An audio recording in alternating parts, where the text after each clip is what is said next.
E aí, pessoal, beleza? Bora para mais uma explicação.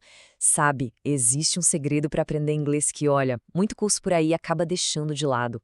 E o mais doido é que esse segredo pode estar bem aí com você agora mesmo.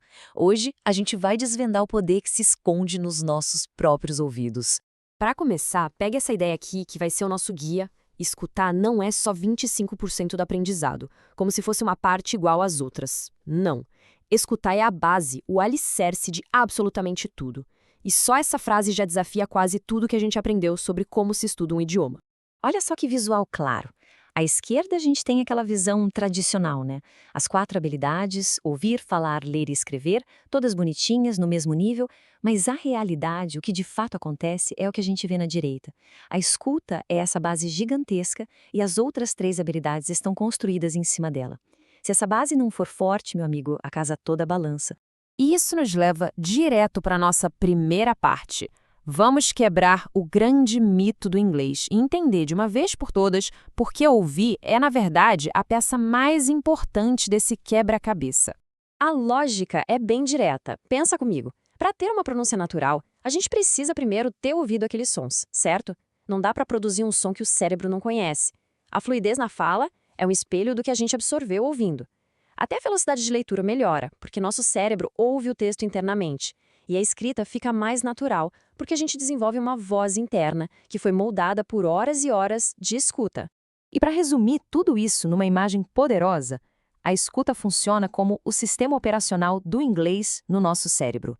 Se esse sistema não estiver bem instalado, bem atualizado, não adianta querer rodar os aplicativos de fala, escrita. Eles simplesmente não vão funcionar direito.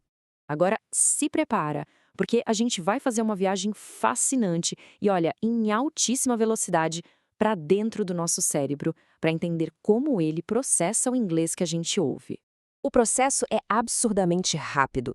Em milissegundos, o cérebro faz tudo isso aqui. Ele processa a acústica do som, decodifica os fonemas, que são os pedacinhos de som, reconhece as palavras, analisa a estrutura da frase, junta tudo para entender o significado e, por fim, interpreta a intenção por trás do que foi dito. Ufa! E o mais impressionante, toda essa complexidade toda acontece em menos de meio segundo. Menos de 500 milissegundos. É por isso que ouvir é tão desafiador. Não dá para pausar a vida real. A gente precisa treinar o cérebro para trabalhar nessa velocidade. Mas aí vem aquela pergunta que todo estudante de inglês já se fez. Por que às vezes parece só um monte de barulho embaralhado? Pois é, vamos decodificar esse desafio agora mesmo. Parte da resposta está aqui, na matemática dos sons. O português tem mais ou menos uns 33 sons diferentes, os fonemas. Já o inglês tem uns 44. Essa diferença, que parece pequena, significa que o inglês tem sons que o nosso cérebro, treinado em português, simplesmente não foi programado para reconhecer.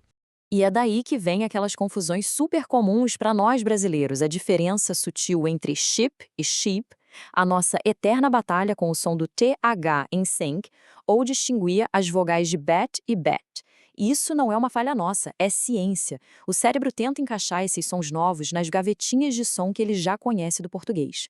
Olha que fato maluco! A ciência mostra que com mais ou menos 1 ano de idade, a gente perde a capacidade de diferenciar sons que não existem na nossa língua. O cérebro otimiza, foca no que importa. Mas, e aqui vem a notícia fantástica, o cérebro pode reaprender em qualquer idade. Ele tem neuroplasticidade, é só dar o estímulo certo que ele se reconecta. O segundo grande desafio é este aqui. No livro, a gente aprende a frase bonitinha, What are you going to do? Só que na vida real, o que a gente ouve é algo tipo What are you gonna do? Isso é o famoso connected speech, a fala conectada. Essa fala conectada tem alguns truques. O linking, que emenda uma palavra na outra, a redução, que transforma going to em gonna, a elisão, que come um som como em next day, e a assimilação, que muda um som como em did you. Entender esses padrões é o pulo do gato para parar de tentar traduzir cada palavrinha e começar a entender o ritmo da conversa. E o mais importante, isso não é falar com preguiça, é como todo nativo fala normalmente. Beleza, o problema está na mesa, já entendemos os desafios. Agora, vamos para o mapa da solução. Como é a jornada de quem está começando até a sonhada fluência? O desenvolvimento da escuta tem mais ou menos 3 estágios. No começo, a gente fica só pescando palavras soltas. É uma fase meio frustrante, eu sei, mas ela é fundamental. Depois de um tempo, o cérebro começa a reconhecer blocos, frases inteiras. E aí, finalmente, a gente chega na compreensão fluente, quando ouvir virar algo natural, sem esforço.